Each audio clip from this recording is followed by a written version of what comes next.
इस वीडियो के माध्यम से हम लोग सेल के बारे में अध्ययन करेंगे, ठीक है, जो कि साइंस बायोलॉजी का एक चैप्टर होता है, जिसमें हम लोग देखेंगे कि सेल क्या होता है, इसे फंडामेंटल यूनिट ऑफ लाइफ क्यों कहते हैं, इसके टाइप्स को देखेंगे, इसके शेप को भी देखेंगे और साइज भी देखेंगे। और मोस्ट इंपॉर्टेंट, सेल किन से मिलकर बना होता है, इस पर विशेष फोकस करके पढ़ेंगे, क्योंकि एग्जाम में इन्हीं से प्रश्न पूछे जाते हैं। अर्थात इसका स्ट्रक्चरल बिल्डिंग क्या होता है, जैसे cell wall, cell membrane, cytoplasm, cell organelles. Cell organelles में हम सबसे खास न्यूक्लियस को पढ़ेंगे सेल का, उसके अलावा endoplasmic reticulum, Golgi apparatus, mitochondria etcetera, और अंत में हम लोग सेल डिवीजन पढ़ेंगे, जिसमें माइटोसिस और मियोसिस के बारे में भी पढ़ेंगे। ओके, चलिए इस वीडियो को हम लोग शुरू करते हैं। हेलो एवरीवन, स्वागत है आप सभी का हमारे इस चैनल में।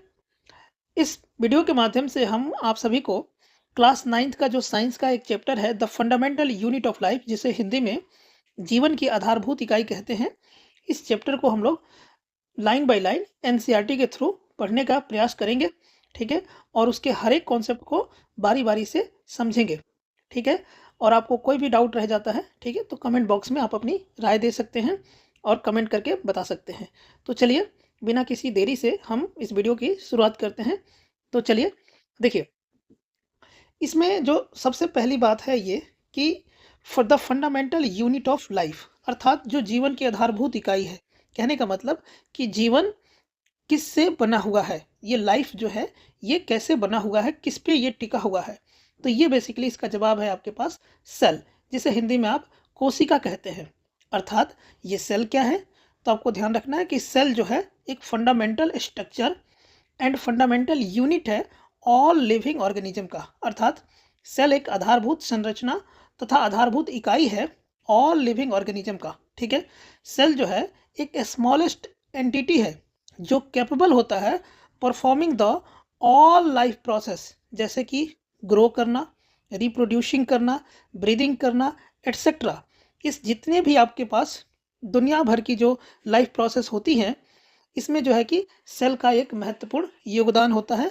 अर्थात यदि हम आपसे बात करें कि सेल जो है बिल्डिंग ब्लॉक ऑफ लाइफ कैसे है, इस बात को चलिए समझते हैं। देखिए, आपने घर देखा होगा, घर में आपने देखा होगा कि कोई भी जब घर की जो बिल्डिंग तैयार होती है, उस बिल्डिंग में आप ऐसे ईंटों को इकट्ठा करते हैं और उसको गारों के माध्यम से जोड़ते हैं। तो इस तरह से जो ये ईंट है, ये क्या है, बेसिकली एक प्रकार का सेल है जो बॉडी को बनाने में अहम भूमिका निभाता है। अर्थात हम इसे कहते हैं कि जो सेल है वो एक बिल्डिंग ब्लॉक ऑफ लाइफ है। चलिए आगे कुछ और समझने का प्रयास करते हैं। देखिए, कुछ नोट के माध्यम में हम ये समझने का प्रयास करेंगे सेल के डिस्कवरी से रिलेटेड कुछ बातें, जैसे कि सेल का डिस्कवरी कैसे हुआ और आज सेल के बारे में हमारी कितनी अच्छी समझ है या कितना हम समझते हैं। तो देखिए, हालांकि इसको हम अभी एक्स्ट्रा में बात करेंगे क्वेश्चन के माध्यम से। अभी के लिए देख लेते हैं कि सेल की जो सबसे पहली डिस्कवरी है वो रॉबर्ट हुक ने किया था 1665 में, जिन्होंने एक डेड सेल को ऑब्जर्व किया, ठीक है, किससे, एक टी बार्क के स्मॉल जो है कि स्लाइस ऑफ कॉर्क के माध्यम से, जिसमें उन्होंने हनी कॉम्ब स्ट्रक्चर देखा और बाद में उसे उन्होंने सेलुलाई का नाम दिया, ठीक है। उसके बाद ल्यून हॉक का नाम आता है 1674 में, जिन्होंने एक फ्री लिविंग सेल को उन्होंने डिस्कवर किया, ठीक है। तो सबसे पहले आपको याद रखना है कि रॉबर्ट हुक ने जो कि डेड सेल का, उसके अलावा ल्यून हॉक जो है कि फ्री लिविंग सेल का, कोई दिक्कत नहीं है, जो कि पॉन्ड्स वाटर का से संबंधित था। उसके अलावा रॉबर्ट ब्राउन 1831 में उन्होंने डिस्कवर किया न्यूक्लियस का, सेल के बेसिकली न्यूक्लियस का। उसके अलावा परकिंजे 1839 में इन्होंने एक टर्म दिया प्रोटोप्लाज्म। प्रोटोप्लाज्म का मतलब होता है लिविंग कंटेंट ऑफ सेल। जैसे बेसिकली सेल में, सेल का स्ट्रक्चर जब अभी हम पढ़ेंगे तो हम समझेंगे कि सेल के सबसे बाहरी जो स्ट्रक्चर है उसे हम लोग सेल वॉल कहते हैं, ठीक है। और सेल वॉल के अंदर आपको सेल मेम्ब्रेन, साइटोप्लाज्म वगैरह देखने को मिलेंगे। तो इसमें सेल वॉल जो होता है उसको हम लोग डेड मानते हैं, बाकी को हम जो है कि लिविंग मानते हैं। तो जो लिविंग जो सेल के अंदर जो सब्सटेंस होता है जिसे प्रोटोप्लाज्म नाम दिया गया, वो परकिंजे के द्वारा 1839 में दिया गया। उसके बाद सेल में फर्दर स्टडी आगे बढ़ी और उसके बाद से सेल थियरी आया। सेल थियरी में दो व्यक्ति का नाम हमें देखने को मिलता है, एक सेल्डन और दूसरा स्वाम। सेल्डन का नाम आता है 1838 में, जब उन्होंने कहा कि all plant cell are composed of cell. उसके अलावा स्वाम का नाम तब आता है जब उन्होंने कहा कि all animal cell are composed of cell. तो बाद में इसी चीज को जो है कि कंक्लूड करके कहा गया कि all plant and animal are composed of cell, ठीक है। और यही जो है कि बेसिक यूनिट ऑफ लाइफ बना, जिसे बाद में सेल थ्योरी कहा गया। उसके बाद वर्चो का नाम आता है 1855 के अंदर, जिन्होंने सेल थ्योरी को और एक्सपेंड करते हुए उन्होंने सजेस्ट किया कि जो ये सेल होता है ना, ये अराइज होता है फ्रॉम प्री एग्जिस्टिंग सेल, अर्थात पहले कोई सेल होगा तभी ये सेल बना है, ठीक है। तो वर्चो ने 1855 में ये बातें कही। इसके बाद से सेल की डिस्कवरी होती है, सेल की डिस्कवरी से रिलेटेड और भी चीज़ें आगे बढ़ी, ठीक है। तो ये बातें आपको सेल के डिस्कवरी से रिलेटेड आपको याद रखनी है। रॉबर्ट हुक से लेके बर्चों तक ये आपके एग्जाम में पूछे जाते हैं। आइए अब ध्यान से देखते हैं। आप अगर एनसीईआरटी बुक देखें तो वहाँ पर इसके बाद से 2 प्रश्न आपके बुक में दिए गए हैं। पहला प्रश्न है कि who discovered cell and how, और दूसरा प्रश्न है कि why is the cell called the structural and functional unit of life. तो पहले प्रश्न को पहले देख लेते हैं, जो कि है कि who discover cell and how. तो जैसा आपको पता है कि रॉबर्ट हुक ने, जो कि एक ब्रिटिश साइंटिस्ट है, उन्होंने फर्स्ट इसको डिस्कवर किया और इसको नेम किया 1665 में। तो इसका जवाब आपको मिल गया कि who discovered cell and how का आप जवाब ढूंढते हैं। देखिए हाउ का जब बात करें तो ये इनके पास एक सेल्फ डिजाइन माइक्रोस्कोप था, जिसके माध्यम से इन्होंने इसे ढूंढा। क्या ढूंढा? तो ऑब्जर्व किया। क्या ऑब्जर्व किया? तो ट्री बार्क का एक थिन स्लाइस ऑफ कॉर को इन्होंने ऑब्जर्व किया। ऑब्जर्व किया तो इन्होंने पाया कि उसमें हनी कॉम्ब स्ट्रक्चर है, ठीक है, कोई दिक्कत नहीं है, जिसके अंदर एम्प्टी टाइनी जो है कि कंपार्टमेंट है, जिसे पोर्स भी कह सकते हैं, कोई दिक्कत नहीं, जो हनी कॉम्ब जैसा दिखता है, कुछ इस प्रकार का आप देख रहे होंगे। ओके, बाद में इन्होंने इसको नेमिंग किया सेलुलाई, जिसका सिंगुलर फॉर्म है सेलुला, ठीक है। इसका लैटिन वर्ड है, इसका मतलब होता है स्मॉल रूम अर्थात होलो स्पेस। बाद में इसको उन्होंने पब्लिकेट किया माइक्रोग्राफिया के अंदर, अपनी डिस्कवरी को उन्होंने डॉक्यूमेंटेड किया। तो इस तरह से उन्होंने सेल का डिस्कवर किया, और कैसे किया वो हमने आपको एक्सप्लेन किया। दूसरा प्रश्न जो था कि सेल को आप स्ट्रक्चरल एंड फंक्शनल यूनिट क्यों कहते हैं लाइफ का, उसका जवाब हम देख लेते हैं। तो भाई जो ऑल लिविंग थिंग्स है वो सभी किससे बनी हुई है? सेल से बनी हुई है, अर्थात सेल जो है कि स्ट्रक्चरल हो गया। उसके अलावा जितने भी इसेंशियल लाइफ प्रोसेस होते हैं, जैसे breathing, getting food, removing waste, ये सब फंक्शनल हो गया। तो सेल जो है कि एक तो स्ट्रक्चरल हो गया, दूसरा फंक्शनल हो गया। उसके अलावा जो सेल है वो फॉर्म करता है टिश्यू को, टिश्यू फॉर्म्स करते हैं ऑर्गन को, ऑर्गन से बनता है ऑर्गन सिस्टम, और इसी से बनती है बॉडी। अर्थात जो सेल है वो फंडामेंटल बिल्डिंग ब्लॉक है लाइफ का, ठीक है, जो कैरी करता है ऑल नेसेसरी बायोलॉजिकल एक्टिविटी को। तो इस तरह से जो है कि हम इसका जवाब लिख सकते हैं कि cell called the structural and functional unit of life. चलिए आगे की बातें हम करते हैं। तो सबसे पहले जो हम समझना चाहेंगे वो ये है कि टाइप ऑफ सेल को, ठीक है, बाई नंबर के आधार पे। तो देखिए अगर सिंगल सेल है तो उसे हम लोग यूनिसेलुलर ऑर्गेनिज्म कहते हैं। अगर कोई बॉडी है, ठीक है, ऑर्गेनिज्म की कोई बॉडी है जो सिंगल सेल के माध्यम से बनी है, तो उसे हम लोग यूनिसेलुलर ऑर्गेनिज्म कहते हैं। कोई दिक्कत वाली बात नहीं है। इसका एग्जाम्पल आपको अमीबा देखने को मिलता है, ठीक है, बैक्टीरियाज होती हैं, अमीबा होता है, पैरामीशियम देखने को मिलता है, ईस्ट देखने को मिलते हैं, और कुछ फंजाई का एक एग्जाम्पल है जैसे क्लेमाइडोमोनास। तो क्लेमाइडोमोनास जो एक फंजाई है, ज़्यादातर फंजाई के अंदर जो है कि मल्टी सेलुलर आपको देखने को मिलेगा, लेकिन क्लेमाइडोमोनास के अंदर आपको यूनिसेलुलर ऑर्गेनिज्म है, इसको देखने को मिलेगा आपको। इसके अंदर सिंगल सेल आपको देखने को मिलेगा।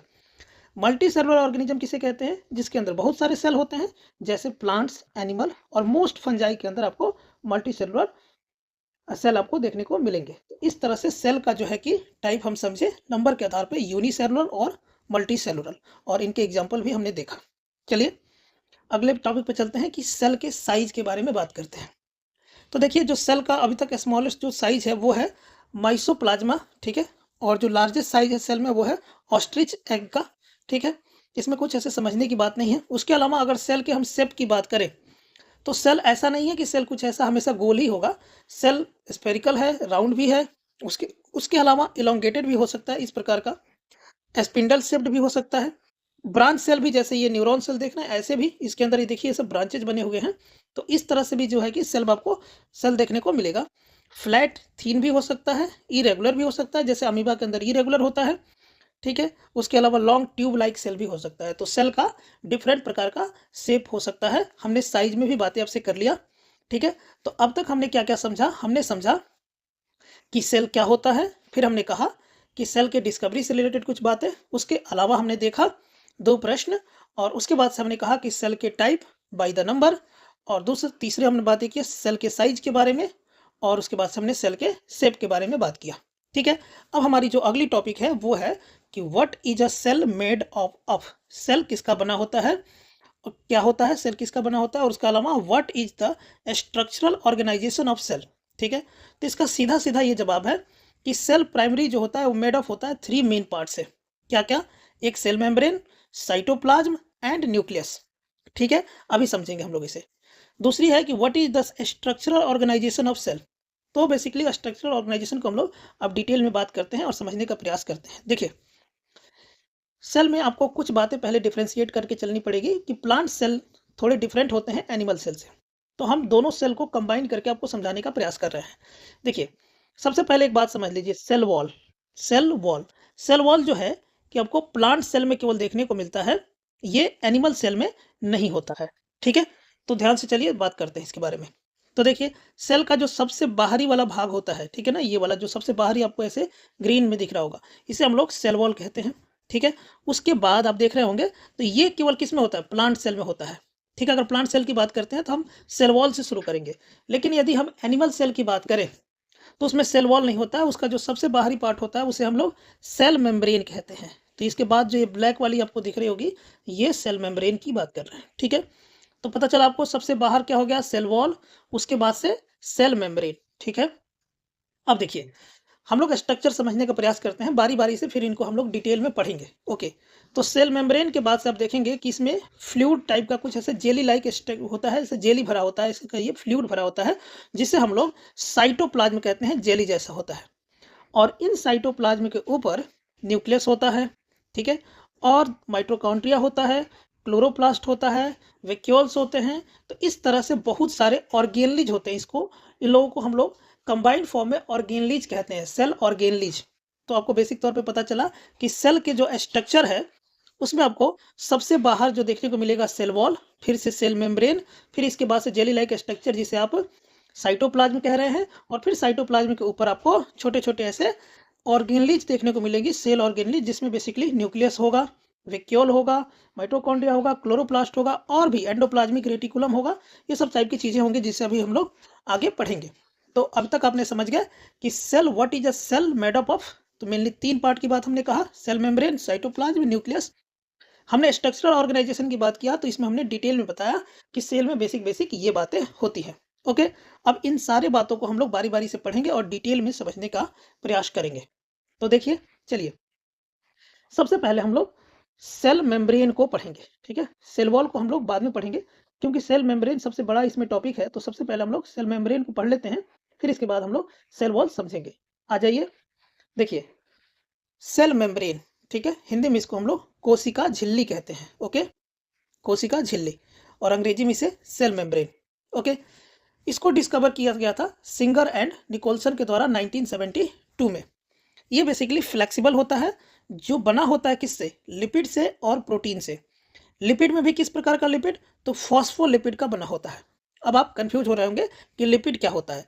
तो लिपिड बेसिकली एक diverse group of oily, vaccine and fatty organic molecules होते हैं, जो कि पानी में कैसे होते हैं, इनसॉल्युबल होते हैं। ठीक है, पर वो सॉल्युबल होते हैं ऑर्गेनिक सॉल्वेंट के अंदर। तो ये बेसिकली लिपिड होते हैं।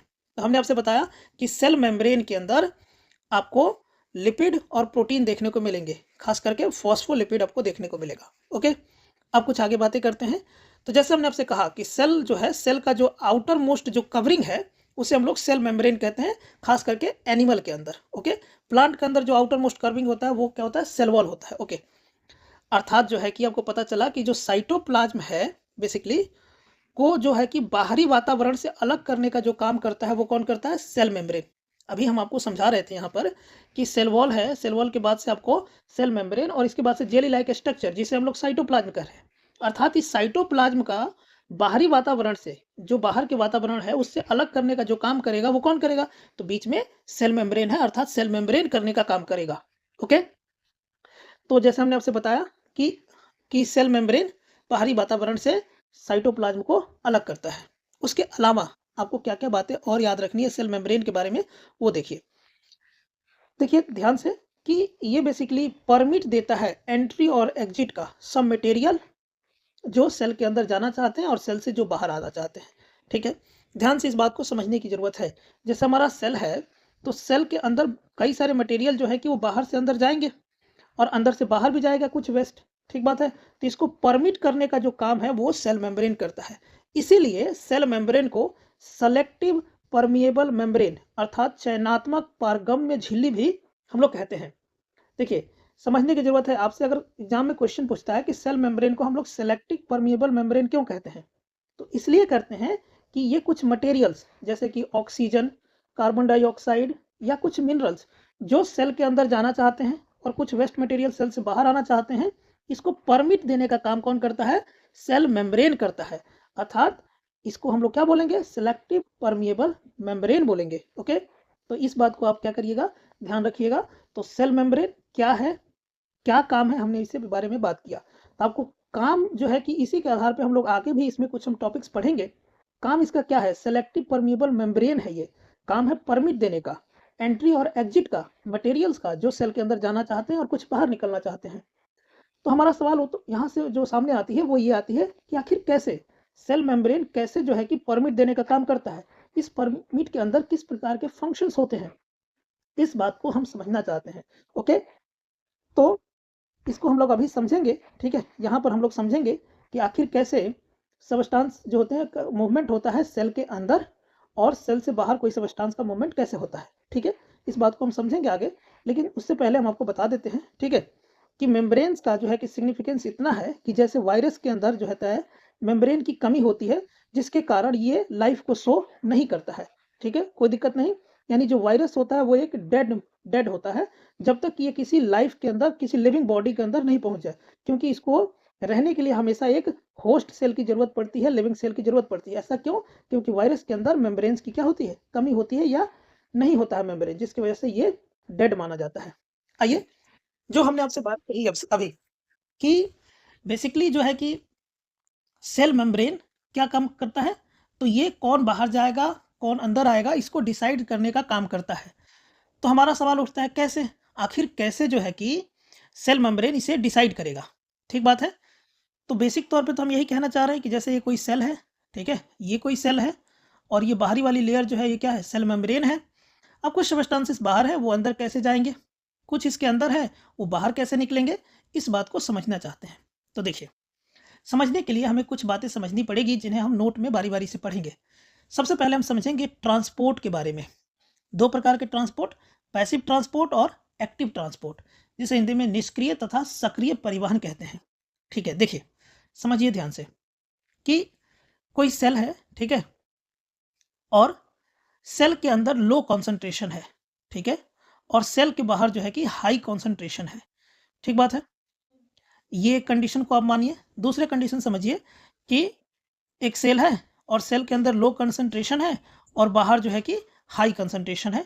इसमें क्या है कि जो सबस्टेंसेस हैं वो हाई कंसंट्रेशन से लो की तरफ जाना चाहते हैं और पहले वाले में लो से हाई की तरफ जाना चाहते हैं। ठीक है, और ये बीच में है प्लाज्मा मेम्ब्रेन। ठीक बात है, तो ये प्लाज्मा मेम्ब्रेन जो कि इसको परमिट देने का काम करेगा। ठीक बात है, इतना तो समझते हैं आप सभी। ओके, तो पैसिव ट्रांसपोर्ट क्या होता है? तो पैसिव ट्रांसपोर्ट ऐसा ट्रांसपोर्ट होता है जिसमें हाई कंसंट्रेशन से फ्लो लो कंसंट्रेशन की तरफ हो। ऐसे फ्लो को आप क्या बोलते हैं? पैसिव। ऐसे ट्रांसपोर्ट को आप क्या बोलते हैं? Passive transport. तो बाहर हाई कंसंट्रेशन, अंदर लो कंसंट्रेशन, और हाई से चीजें लो में चली जाए, which is known as passive transport.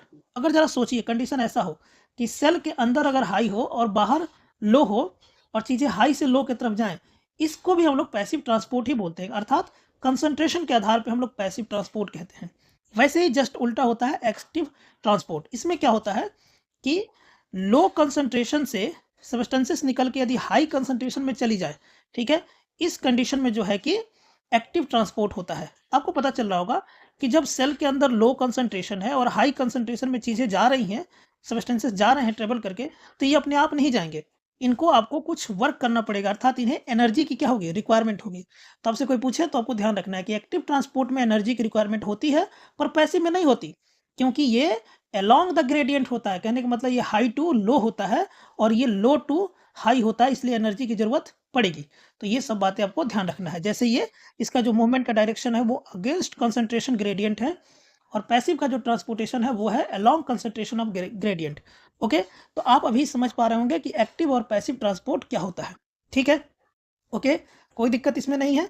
हाँ जी, तो अब हम बात करते हैं कि इनके आधार पे, बेसिक पैसिव और एक्टिव ट्रांसपोर्ट के आधार पे आपके एग्जाम में एक क्वेश्चन पूछा जाता है जिसमें कहा जाता है कि difference between active transport and passive transport. आपको basically active transport and passive transport के अंदर आपको डिफरेंस पूछा जाता है। तो ध्यान रखना है आपको कुछ बातें। जैसे हमने एक्टिव ट्रांसपोर्ट के लिए अभी हमने आपको बताया कि इसके लिए एनर्जी की रिक्वायरमेंट होती है, पैसिव में एनर्जी की रिक्वायरमेंट नहीं होती है। ऐसा क्यों? क्योंकि पैसिव ट्रांसपोर्ट में जो है कि हाई कंसंट्रेशन से लो कंसंट्रेशन की तरफ सब्सटेंसेस का ट्रांसपोर्ट होता है, अर्थात अलोंग द ग्रेडियंट होता है। और ये जस्ट इसके अगेंस्ट होता है, ग्रेडियंट के अगेंस्ट, क्योंकि लो टू हाई की तरफ ट्रांसपोर्ट होता है। उसके अलावा आपको बातें याद रखनी है कि पैसिव ट्रांसपोर्ट में ऑक्सीजन, कार्बन डाइऑक्साइड अर्थात गैसेस और लिक्विड वाटर का जो है कि ट्रांसपोर्ट होता है। पर एक्टिव ट्रांसपोर्ट के केस में जो है कि आपको आयंस का ट्रांसपोर्ट देखने को मिलेगा, जैसे सोडियम के आयन, पोटेशियम के आयंस या कुछ और भी मिनरल्स। ओके, उसके अलावा आप देख रहे हैं कि ये एक्टिव जो ट्रांसपोर्ट है ये स्लोअर होगा, क्योंकि लो टू हाई हो रहा था और एनर्जी की जरूरत थी, तो ये स्लोअर होता है। और जो पैसिव ट्रांसपोर्ट है ये आपको जो है कि मूव फास्टर देखने को मिलेगा। उसके अलावा आपको पता है कि इसमें हायर रेगुलेशन की ज़रूरत पड़ेगी, पर इसमें कोई रेगुलेशन की ज़्यादा ज़रूरत नहीं पड़ेगी, कम से कम में काम चल जाएगा। तो एग्जाम में जब आपको प्रश्न यदि पूछा जाए कि differentiate between active transport and passive transport, तो इस प्रकार के आंसर को आपको फ्रेम करना चाहिए। ओके, तो चलिए, जैसे हमने अपनी पढ़ाई कर रहे थे कि हमने सबसे पहले ये समझने का प्रयास किया कि सेल मेम्ब्रेन क्या है। फिर उसके बाद हमने कहा कि सेल मेम्ब्रेन की हमें ज़रूरत क्या पड़ती है। तो हमने कहा कि जब कोई सब्सटेंस जो है सेल के अंदर जाता है या बाहर जाता है, तो वो सेल मेम्ब्रेन से परमिशन लेके चलता है। तो उस बात को समझने के लिए हमने सबसे पहले समझा पैसिव और एक्टिव ट्रांसपोर्ट क्या होता है। ठीक है, अब हम क्या करेंगे कि इस पैसिव ट्रांसपोर्ट को ही हमको डिटेल में पढ़ना है। तो पैसिव ट्रांसपोर्ट में जैसे हमने कहा कि गैसेस और लिक्विड का ट्रांसपोर्ट होता है, लेकिन आपको ध्यान रखना है गैसेस और लिक्विड के ट्रांसपोर्ट में भी डिफ्रेंशिएशन आपको देखने को मिलेगा, ये अलग अलग तरीके से होता है। तो इसमें जो है कि पैसिव ट्रांसपोर्ट के आधार पे हम दो टॉपिक और पढ़ते हैं, डिफ्यूजन और ऑस्मोसिस। ठीक है, तो सबसे पहले हम लोग डिफ्यूजन देखेंगे, उसके बाद जो है कि हम लोग ऑस्मोसिस समझेंगे कि आखिर ऑस्मोसिस क्या होता है। ओके, तो आइए सबसे पहले हम लोग डिफ्यूजन देखते हैं। देखिए, डिफ्यूजन के केस में, जिसे हिंदी में हम लोग विसरण कहते हैं, आपको पता ही है कि जो पार्टिकल का मूवमेंट है वो मोर कंसनट्रेटेड एरिया से लेस कंसनट्रेटेड एरिया में होता है। ठीक है, जब तक कि इक्विलिब्रियम स्टेज में सब्सटेंसेस नहीं आते जाते हैं। ठीक है, अर्थात हाई से लेके लो में ट्रांसपोर्ट होगा। अगर सेल के अंदर लो कंसंट्रेशन है, बाहर हाई कंसंट्रेशन है, तो हाई से लो में ट्रांसपोर्ट होगा। उसके अलावा अगर हाई कंसंट्रेशन सेल के अंदर है और बाहर का लो है, तो बाहर की तरफ ये ट्रांसपोर्ट होगा। ठीक है ना, कोई दिक्कत नहीं है। तो ये गैसेस के केस में जो है कि ए मेम्ब्रेन के केस में ऐसा देखने को मिलता है। लेकिन अभी हम थोड़ा सा अंतर समझेंगे, क्योंकि जब ऑस्मोसिस का डेफिनेशन आपके सामने आएगा, तो ऑस्मोसिस के भी अंदर वाटर का ट्रांसपोर्ट होता है और डिफ्यूजन के अंदर जो है कि गैसेस का ट्रांसपोर्ट होता है। लेकिन ऐसा नहीं है कि डिफ्यूजन में सिर्फ गैसेस का ही ट्रांसपोर्ट होता है, डिफ्यूजन के अंदर वाटर का भी ट्रांसपोर्ट होता है, लेकिन उस केस में हमें मेम्ब्रेन की ज़रूरत नहीं पड़ती है। होपफुली आप समझ रहे होंगे। जैसे देखिए, अगर हम ऑस्मोसिस की बात करें तो ऑस्मोसिस में भी एक स्पेसिफिक टाइप ऑफ डिफ्यूजन ये भी होता है, जिसमें वाटर का ट्रांसपोर्ट होता है। हायर वाटर कंसंट्रेशन से यहाँ भी लोअर जो है कि वाटर कंसंट्रेशन में वाटर ट्रेवल करके जाएगा, लेकिन इसमें अंतर ये है कि इसमें मेम्ब्रेन शामिल होगा। ठीक है, मतलब हाई कंसंट्रेशन से निकल के वाटर लो कंसंट्रेशन में जाएगा, या जो है कि बाहर अगर हाई है अंदर लो है, तो हाई से लो में आएगा। इस केस में जो है कि ये मेम्ब्रेन रहेगा, मेम्ब्रेन की उपस्थिति रहेगी। ओके, लेकिन डिफ्यूजन के केस में यदि जो है कि ट्रांसपोर्ट हो रहा है, तो सिर्फ अगर गैसेस को छोड़ दें, क्योंकि गैसेस के केस में ये मेम्ब्रेन में होता है, मेम्ब्रेन शामिल रहेगा और हाई से लो की तरफ जाएगा, या हाई से लो की तरफ जाएगा, इसमें मेम्ब्रेन शामिल रहेगा। लेकिन इसमें यदि डिफ्यूजन के केस में यदि वाटर का ट्रांसपोर्ट होता है, तो वो विदाउट मेम्ब्रेन होता है। कहने का मतलब कि सेल के अंदर ही कहीं हाई कंसंट्रेशन है और सेल के अंदर ही कहीं लो कंसंट्रेशन है, तो जो ट्रांसपोर्ट होगा वो हाई टू लो होता है। तो इतना अंतर है डिफ्यूजन और ऑस्मोसिस में। पैसिव ट्रांसपोर्ट से हमको पता है कि ट्रांसपोर्टेशन कहाँ से होगा, हाई से लो में होगा, तो डिफ्यूजन में भी हाई से लो में होगा, एंड ऑस्मोसिस के भी केस में हाई टू लो होगा। लेकिन ऑस्मोसिस के केस में जो है कि वाटर का केवल ट्रांसपोर्टेशन होता है, ट्रांसपोर्ट होता है, और डिफ्यूजन के केसेस में गैसेस का ट्रांसपोर्टेशन होता है, खास करके ऑक्सीजन एंड कार्बन डाइऑक्साइड का। लेकिन अगर डिफ्यूजन के केस में अगर वाटर का ट्रांसपोर्ट होता है, तो वो जो होगा विद इन द सेल होगा, सेल के अंदर ही होगा, हाई से लो की तरफ। ठीक है, इसमें मेम्ब्रेन से बाहर वाटर नहीं जाएगा। लेकिन ऑस्मोसिस के केस में जो है कि वाटर मेम्ब्रेन से बाहर जाएगा, मतलब जो है कि वाटर सेल से बाहर निकलेगा और सेल में अंदर आएगा, इसमें मेम्ब्रेन शामिल रहेगा। इतना अंतर है जो है कि पैसिव ट्रांसपोर्ट का, ये जो दो प्रोसेस हैं डिफ्यूजन एंड ऑस्मोसिस के अंदर। तो ये बेसिकली आपको ध्यान रखना है। ओके, तो आपको ऑस्मोसिस समझ आ गया एंड आपको डिफ्यूजन समझ आ गया। ठीक है, तो जो हमने की डिफरेंसेस बताया उसे आपको ध्यान रखना है कि डिफ्यूजन के केस में कोई पार्टिकल, ठीक है, किसी भी मीडियम में, जैसे गैस, लिक्विड, सॉलिड, ठीक है, इसमें does not always need a membrane. जरूरी नहीं कि मेम्ब्रेन शामिल हो, इसको सेल के अंदर भी ट्रांसपोर्ट हो सकता है। लेकिन ऑस्मोसिस के केस में जो है कि केवल लिक्विड का होता है, वाटर का, ठीक है, और इसमें हमेशा जो है कि मेम्ब्रेन शामिल होता है। ओके, तो आपको इसको ध्यान रखना है। अब आ जाइए अगले टॉपिक पे हम समझते हैं ऑस्मोसिस के टाइप्स को। ठीक है, तो दो प्रकार का ऑस्मोसिस होता है, एक एंडोस्मोसिस होगा या एक्जोस्मोसिस होगा। एंडोस्मोसिस मतलब अंतः परासरण और एक्जोस्मोसिस का मतलब बहि परासरण। ठीक है, कोई दिक्कत नहीं। इसमें समझने वाली बात यह है कि एंडोस्मोसिस एक ऐसा केस होता है जिसमें जो है कि आपको पता है कि मान लीजिए ये सेल है, सेल के अंदर लो कंसंट्रेशन है और बाहर हाई कंसंट्रेशन है, तो आपको पता है कि ऑस्मोसिस में जो है कि वाटर ट्रांसपोर्ट होगा, तो हाई से जो है कि लो की तरफ जो है कि वाटर आएगा। ठीक है, तो इस केस में सेल के अंदर जो है कि वाटर का कंसंट्रेशन बढ़ रहा है, अर्थात इस केस में जो सेल होगा वो स्वेल कर जाएगा, यानी कि सेल जो होगा वो मोटा हो जाएगा, स्वेल हो जाएगा, तो इसको इनवर्ड बोलते हैं। तो एंडोएस्मेसिस का केस एक ऐसा केस है जिस केस में वाटर अंदर आता है, इनवर्ड आता है, मतलब सेल के अंदर आएगा और सेल जो होगा वो स्वेल कर जाएगा। और एक्जोस्मोसिस के केस में क्या होता है कि सेल के अंदर हाई कंसंट्रेशन है, बाहर लो है, तो वाटर जो है हाई से लो की तरफ जाएगा।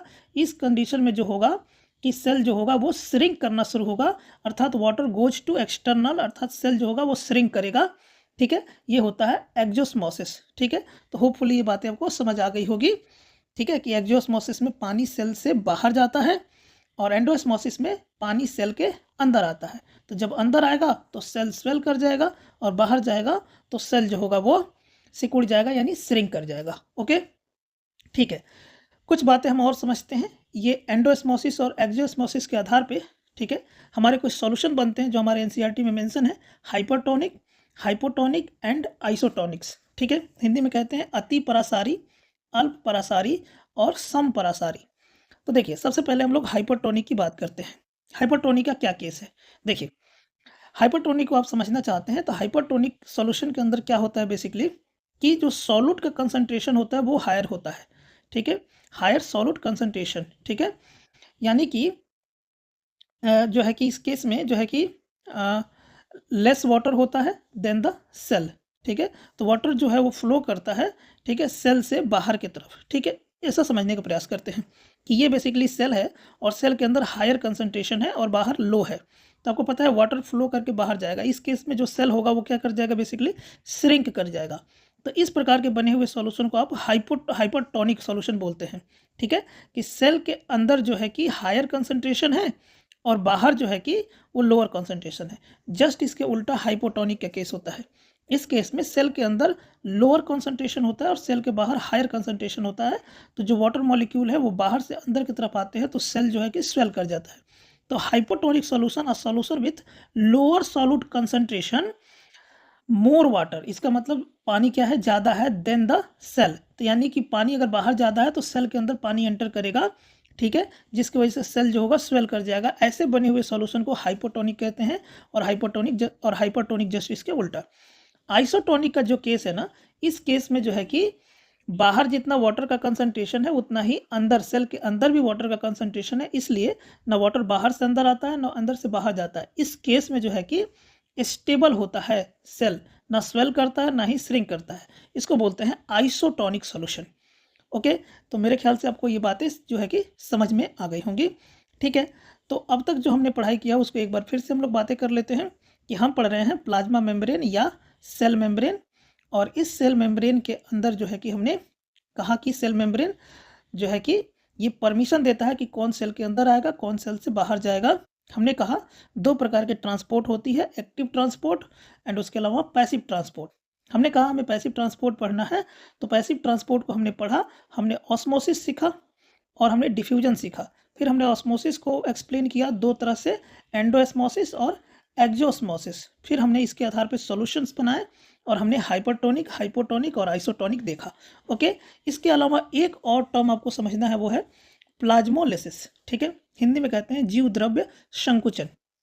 ठीक है, थोड़ा ये हटके एक टॉपिक है, एक समझ बनाने वाली एक टॉपिक है प्लाज्मोलिसिस। तो प्लाज्मोलिसिस बेसिकली जो है ना कि एक प्रोसेस है जो प्लांट सेल के अंदर होता है बेसिकली। देखिए इसमें क्या होता है, आपको पता है प्लांट सेल में सबसे बाहर जो है वो सेल वॉल होता है और सेल वॉल को हम लोग जो है कि डेड मानते हैं। ओके, तो सेल वॉल के अंदर जो कुछ भी चीज़ जो कि लिविंग है उसे आप प्रोटोप्लाज्म कहते हैं। ठीक बात है ना, कोई दिक्कत नहीं है। अब इस केस में क्या होता है कि जो है कि ये जो प्रोटोप्लाज्म है ना, जो सेल के अंदर जो प्रोटोप्लाज्म है अर्थात जो लिविंग पार्ट है जिसमें कि साइटोप्लाज्म न्यूक्लियस है, ये बेसिकली श्रिंक करने लगते हैं। ठीक है, due to water loss through osmosis. ठीक है, वाटर लॉस होगा। ठीक है, कहने का मतलब है कि सेल के अंदर से अगर वाटर बाहर निकल के जाएगा और बाहर सेल वॉल है, तो ये जो सेल है, जो साइटोप्लाज्म, जो बेसिकली साइटोप्लाज्म और न्यूक्लियस है यानी जो प्रोटोप्लाज्म है, ये सिकुड़ने लगता है। ठीक है, श्रिंक करने लगता है। ठीक है, तो ये बेसिकली आप देख रहे हैं कि सेल में हाई कंसंट्रेशन है, बाहर लोअर है, यानी हाई से लो में जा रहा है, यानी ये हाइपरटोनिक सॉल्यूशन का एक पार्ट बनता है। ठीक है, तो इस केस में जो सेल होता है वो सिकुड़ना शुरू कर जाता है। तो इस केस को जो है कि कुछ इस तरह से, जैसे कि ये सेल है, सेल वॉल है बाहर, और ये आपको प्रोटोप्लाज्म दिख रहा है। ठीक है, ये थोड़े दिन बाद ऐसे हो गया, फिर ऐसे हो गया, फिर ऐसे हो गया, तो सेल वॉल ऐसे हो जाता है और जो प्रोटोप्लाज्म है वो कुछ इस प्रकार का हो जाता है। ठीक है, तो ये सिकुड़ना शुरू हो जाता है। तो इसमें क्या होता है कि श्रिंकिंग के कारण स्पेस हो जाता है सेल वॉल और प्लाज्मा मेम्ब्रेन के बीच में। ठीक है, कोई दिक्कत नहीं है। तो इस प्रकार के जो प्रोसेस होती है उसको हम प्लाज्मोलिसिस कहते हैं। अब इसका यूज क्या है, तो आपको जो फूड प्रिजर्वेशन है, ठीक है ना, उसके उसके संदर्भ में इसका हम लोग इस्तेमाल करते हैं। आपको पता है कि खेतों में वीड कंट्रोल जो किया जाता है कि मतलब खरपतवार खेत में उगते हैं उसको मारने होते हैं, तो केवल वीड मरे, ठीक है, खरपतवार खत्म हो जाए और खेतों में उपज अच्छी हो, इसके लिए इन प्रोसेस का जो है कि इस्तेमाल किया जाता है प्लाज्मोलिसिस का। ओके, तो इसके आधार पे आपको जो है कि इतनी सारी बातें आपको समझ में आ गई होंगी कि हमने कैसे पढ़ाई किया और यहाँ तक कैसे हमने पढ़ाई करते हुए पहुँचे। ठीक है, हम बेसिकली जो हमारी टॉपिक थी हम पढ़ रहे थे what is the cell made up of and what is the structural organisation of cell. ठीक है, तो हमने मेड अप ऑफ में कहा 3 खास बात है, और स्ट्रक्चरल ऑर्गेनाइजेशन की जब हम बातें कर रहे थे तो हमने सेल वॉल हमें पढ़ना है, सेल मेम्ब्रेन पढ़ना है, साइटोप्लाज्म पढ़ने हैं और ऑर्गेनलीज वगैरह पढ़ने हैं। ठीक है, तो इसमें सबसे पहले हमने सेल मेम्ब्रेन देखा था, कोई दिक्कत नहीं, और सेल मेम्ब्रेन के अलोंग हमने कई सारे टॉपिक्स की चर्चा किया। ओके, अब जो है कि आपके एनसीईआरटी में ये टॉपिक खत्म होने के बाद से आपको कुछ क्वेश्चंस देखने को मिलते हैं। ओके, तो कुछ ये क्वेश्चन आपको 2 क्वेश्चन देखने को मिलते हैं, जिसमें पहला है कि how do substances like carbon dioxide and water moves in and out of the cell. ठीक है, कार्बन डाइऑक्साइड का मूवमेंट कैसे होता है सेल के अंदर, है ना, वो सेल के में कैसे आता है और सेल से बाहर कैसे जाता है, इसको आपको डिस्कस करना है। दूसरा जो क्वेश्चन है वो ये है कि why is the plasma membrane called a selective permeable membrane. Plasma membrane को आप सेलेक्टिव परमिएबल मेम्ब्रेन क्यों कहते हैं, जो कि हमने शुरू में चर्चा किया था इसमें कि प्लाज्मा मेम्ब्रेन को हमने जब डेफिनेशन लिखा है तो उसमें लिखा था कि इसको सेलेक्टिव परमिएबल मेम्ब्रेन कहते हैं, तो क्यों कहते हैं। अब जब इसका एक्सप्लेनेशन आप करेंगे तो जैसे अभी हमने पढ़ा कि जो है कि कार्बन डाइऑक्साइड जो है कि और जो वाटर है वो कैसे सेल के अंदर आता है और कैसे मूवमेंट होती है, कैसे सारी चीज़ें, तो इसका हमने सबसे पहले यहाँ पे इंट्रो लिख दिया। ठीक है, ओके, और सबसे पहले पढ़ेंगे कि मूवमेंट ऑफ कार्बन डाइऑक्साइड। ठीक है, तो आपको पता है कि डिफ्यूजन गैस है ना, तो ये डिफ्यूजन के माध्यम से होगा। ठीक है, और उसके अलावा आप इसे ध्यान से देख लीजिएगा, उसके अलावा जो दूसरा है, और जब हम वाटर को पढ़ेंगे तो प्रोसेस ऑफ ऑस्मोसिस के माध्यम से पढ़ेंगे, आप इसे डिटेल में देख लीजिएगा और ये सारी बातें हाइपरटोनिक, हाइपोटोनिक और आइसोटोनिक को भी एक्सप्लेन कर दीजिएगा, तो आपका एक बेहतर आंसर राइटिंग हो जाएगा इसके संदर्भ में। उसके अलावा वीडियो रोक के आप सीधे सीधे देख लीजिएगा। इसके अलावा जो है कि प्लाज्मा मेम्ब्रेन को सेलेक्टिव परमिएबल मेम्ब्रेन क्यों कहते हैं, ये भी बात आपको जो है कि पता है। ठीक है, जैसे कि हमने शुरू में चर्चा किया था कि इसको हम सेलेक्टिव परमिएबल मेम्ब्रेन क्यों कहते हैं, क्योंकि एंट्री और एग्जिट को जो है कि ये परमिशन देने का काम करता है, सेल के अंदर कौन जाएगा और कौन बाहर निकलेगा। ओके, तो इसे भी आप आंसर के रूप में एक बेहतर फ्रेमिंग करके लिखिएगा। ओके, हमने कहा कि हमें कई सारी चीज़ों को पढ़ना है, तो सबसे पहले हमने पढ़ा सेल के प्लाज्मा मेम्ब्रेन को। अब हम पढ़ेंगे सेल का जो सबसे बाहर होता है, खास करके जो प्लांट सेल में होता है, सेल वॉल। ओके, तो पढ़ते हैं इसे ध्यान से। तो देखिए, सेल वॉल को बेसिकली एक टफ प्रोटेक्टिव आउटर लेयर कहा जाता है, जो कि प्लांट में पाया जाता है, फंजाई के अंदर पाया जाता है, बैक्टीरियाज के अंदर पाया जाता है और एल्गीज के अंदर पाया जाता है। ठीक है, आपको एक और बात ध्यान रखनी है कि जो प्लांट के अंदर जो सेल वॉल पाया जाता है ना, उसे सेलुलोज कहा जाता है, फंजाई के अंदर जो पाया जाता है उसे केटिन कहा जाता है, और बैक्टीरिया के अंदर पेप्टिडोग्लाइकेन पाया जाता है। ओके, तो ये सब टर्म्स हैं, तो आपको ध्यान रखना है कि इन्हें हम सेल वॉल ही कहते हैं, अलग अलग चीज़ों में ये पाए जाते हैं। तो सेल वॉल क्या है, एक टफ प्रोटेक्टिव आउटर लेयर है प्लांट, फंजाई, बैक्टीरिया और एल्गी के अंदर, जो बेसिकली क्या करता है, तो एक सेल को शेप प्रोवाइड करता है, ठीक है, स्ट्रक्चरल सपोर्ट प्रोवाइड करता है, और ऑस्मोटिक प्रेशर्स के कारण जो है कि ब्रस्ट ना हो जाए सेल, ठीक है, उसको भी ये प्रिवेंट करने का काम करता है। तो ये हो गया बेसिकली सेल वॉल, ठीक है। ओके, अब हम पढ़ेंगे न्यूक्लियस को, ठीक है। ध्यान है, आपको हमने कहा था कि 3 चीज़ें जो है कि हमको पहले एक्सप्लेन कर लेनी है अच्छे से कि सेल किससे मेडअप होता है। तो एक प्लाज्मा मेम्ब्रेन हमने पढ़ा, सेल वॉल पढ़ा, अब न्यूक्लियस पढ़ेंगे, ठीक है। और न्यूक्लियस के बाद से हम लोग जो है कि ऑर्गेनलीज को पढ़ेंगे ध्यान से, और उस ऑर्गेनलीज में बहुत सारे ऑर्गेनलीज हैं, उनको हम डिटेल में पढ़ेंगे। देखिए, आपके एनसीईआरटी में न्यूक्लियस को लेकर जो बातें कही जाती है, जिसे हिंदी में हम केंद्रक कहते हैं, इसको basically the nucleus is a membrane bound organelle जो कंटेन करता है सेल जेनेटिक मटेरियल्स को। सेल का जो जेनेटिक मटेरियल होता है, जिसे शॉर्ट में आप डीएनए कहते हैं, अभी हम लोग पढ़ेंगे कि डीएनए क्या होता है, उसे बेसिकली हम लोग न्यूक्लियस कहते हैं। तो the nucleus is a membrane bound organelle. Membrane bound का मतलब क्या है, कहने का मतलब इसके ऊपर झिल्ली लगी होती है, ठीक है, और झिल्ली लगी हुई एक ऑर्गेनली होता है जो कंटेन करता है सेल का जेनेटिक मटेरियल अर्थात डीएनए को। ओके, अब आइए बेसिक में जो प्रश्न इससे बनते हैं उसके की फीचर से संबंधित बनते हैं कि आखिर न्यूक्लियस का कोई की फीचर्स क्या क्या है। तो पहली बात ये कि इसे हम कंट्रोल सेंटर कहते हैं। ओके, क्यों कहते हैं कंट्रोल सेंटर, क्योंकि जो सेल का जो एक्टिविटीज़ है, जैसे ग्रोथ, मेटाबॉलिज्म, रिप्रोडक्शंस, इन सबको कंट्रोल करने का काम ये करता है, इसीलिए इसे हम सेल का कंट्रोल सेंटर कहते हैं। ऐसे अगर आप कंप्यूटर की बात कर लें तो एक आपके पास मॉनिटर होता है, और मॉनिटर अच्छा, जो कुछ भी आप कंप्यूटर के अंदर करते हैं वो सीपीयू के माध्यम से करते हैं, अर्थात जो कंप्यूटर का ब्रेन है उसे आप सीपीयू कहते हैं। वैसे ही सेल का जो ब्रेन है ना, वो है क्या, न्यूक्लियस। ओके, तो सेल का इसे हम लोग सीपीयू कहते हैं, अर्थात ब्रेन कहते हैं सेल का, किसे, न्यूक्लियस को। तो ये इसका पहला फीचर हो गया कि कंट्रोल सेंटर है। अब हम लोग देखते हैं न्यूक्लियर मेम्ब्रेन कि आखिर न्यूक्लियर मेम्ब्रेन क्या होता है। तो जैसे की फीचर में पहले हमने देखा कि कंट्रोल सेंटर है न्यूक्लियस, उसके अलावा दूसरा आप देख रहे हैं कि इसके अंदर न्यूक्लियर मेम्ब्रेन की क्या बात होती है। तो पहले ही हमने आपको बताया कि न्यूक्लियस के अंदर मेम्ब्रेन बाउंड ऑर्गेनली है, ये बेसिकली अर्थात झिल्ली से बधी हुई एक ऑर्गेनली है। तो ये जो झिल्ली होती है डबल लेयर होती है, कहने का मतलब देखिए, जैसे एक झिल्ली, उसके ऊपर एक और झिल्ली, फिर इसके अंदर ये न्यूक्लियस होता है, ठीक है ना, कोई दिक्कत नहीं है, इस तरह से आप समझ गए होंगे, ठीक है। तो ये डबल बाउंड जो होती है क्या होती है, बेसिकली लेयर्ड होती है, कवर होती है, जिसे हम न्यूक्लियर मेम्ब्रेन कहते हैं। तो न्यूक्लियर मेम्ब्रेन क्या होता है, एक डबल लेयर्ड कवरिंग होती है, कोई दिक्कत नहीं है।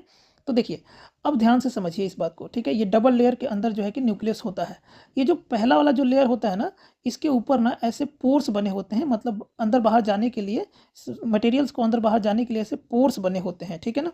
तो जो ये न्यूक्लियर मेम्ब्रेन होता है, इसके पास पोर्स होता है जो अलाउ करता है transfer of materials from inside of nucleus to its outside, that is cytoplasm.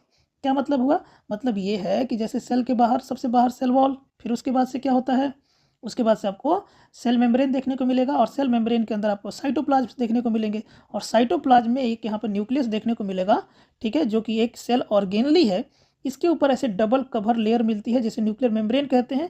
इसके ऊपर जो है कि आपको यहाँ पे क्या देखने को मिलता है, तो आपको देखने को मिलता है पोर्स। अब ये पोर्स अलाउ करता है कि मटेरियल्स बाहर जाए और अंदर जाए। बाहर का मतलब कहाँ से, ये साइटोप्लाज्म से, ठीक है ना, जो साइटोप्लाज्म के ऊपर ये ऑर्गेनली है उससे, तो साइटोप्लाज्म से चीज़ें बाहर जाए और इससे अंदर निकले साइटोप्लाज्म में, ठीक है। तो ये होता है बेसिकली पोर्स। तो इसे भी आपको क्या करना है, ध्यान रखना है। ओके, तो चलिए, अब जैसे हमने आपसे बातें किया कि जो न्यूक्लियस है वो क्या कंटेन करता है, जेनेटिक मटेरियल, डीएनए को कंट्रोल करता है। इस टर्म के माध्यम से बहुत सारे हमारे पास और नए टर्म्स चले आते हैं।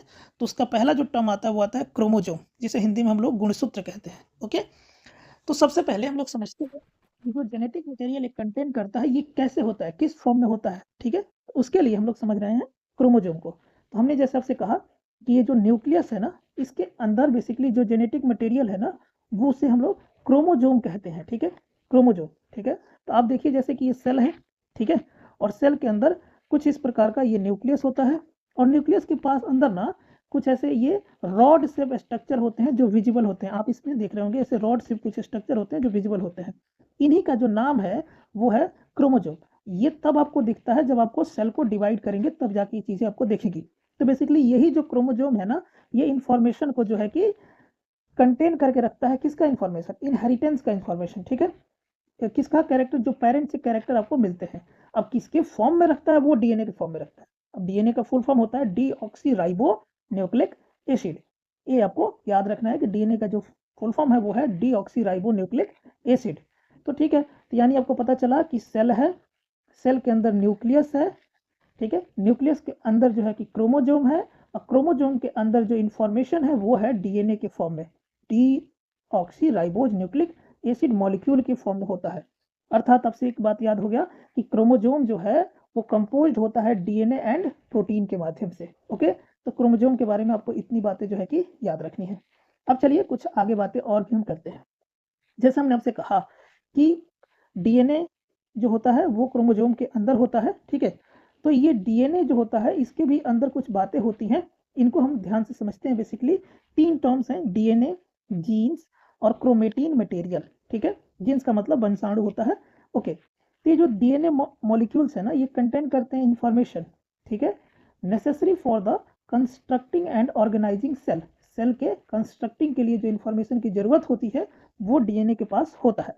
पर क्या है, डीएनए का जो पार्ट फंक्शनल होता है उसे हम लोग जीन कहते हैं। तो कोई आपसे पूछे कि जो है कि फंक्शनल सेगमेंट ऑफ डीएनए क्या कहलाता है, तो वो हमारा जीन्स कहलाते हैं, ठीक है, वो हमारे वंशाणु कहलाते हैं। मतलब डीएनए का जो पार्ट फंक्शनल होता है उसे हम लोग जीन्स कहते हैं, चाहे किसी स्पेसिफिक ऑर्गन्स के लिए। ओके, तो functional segment of DNA called jeans, कोई दिक्कत वाली बात इसमें नहीं है, ठीक है ना। ओके, अब समझते हैं हम लोग ध्यान से कि जो आप देख रहे हैं कि ऐसे मान लीजिए कि ये रॉड शेप के अंदर हमारा क्रोमोजोम हो गया, क्रोमोजोम के अंदर ऐसे डीएनए हो गया, ठीक है, ऐसे डीएनए हो गया, क्रोमोजोम के अंदर ऐसे डीएनए हो जाता है। तो ये जो लंबी जो चेन बन रही है ये किस मटेरियल की बनी हुई है, तो यही होता है क्रोमेटिन मटेरियल, ठीक है ना, जो एक mass of thread like structure होते हैं, धागे जैसे ये स्ट्रक्चर्स जो होते हैं इनको हम लोग क्रोमेटिन मटेरियल कहते हैं। तो ये भी बातें आपको ध्यान रखनी है। ओके, ठीक है, तो जब कभी भी किसी सेल को आप डिवाइड करते हैं तो क्रोमेटिन मटेरियल ही आपको ऑर्गेनाइज फॉर्म में दिखता है, जिसे हम क्रोमोजोम कहते हैं। ओके, तो क्रोमोजोम, ठीक है, उसके अंदर हमको मिला डीएनए, ठीक है, डीएनए के फंक्शनल पार्ट को आप जीन्स कहते हैं, और ये सब मटेरियल जिसके बने होते हैं उसे हम लोग क्रोमेटिन मटेरियल कहते हैं। तो इतनी बातें आपको ध्यान रखनी है। ओके, तो अब हम लोग कुछ और टर्म्स को समझते हैं। अभी तक हमने समझा कि डीएनए क्या है, उसके अलावा जीन्स हमने पढ़ा, और पढ़ा हमने क्रोमेटिक मटेरियल्स को, ठीक है। इसके अलावा कुछ और टर्म्स हमारे पास आते हैं, प्रोकैरियोटिक और यूकैरियोटिक सेल, इसे भी समझने का प्रयास करते हैं।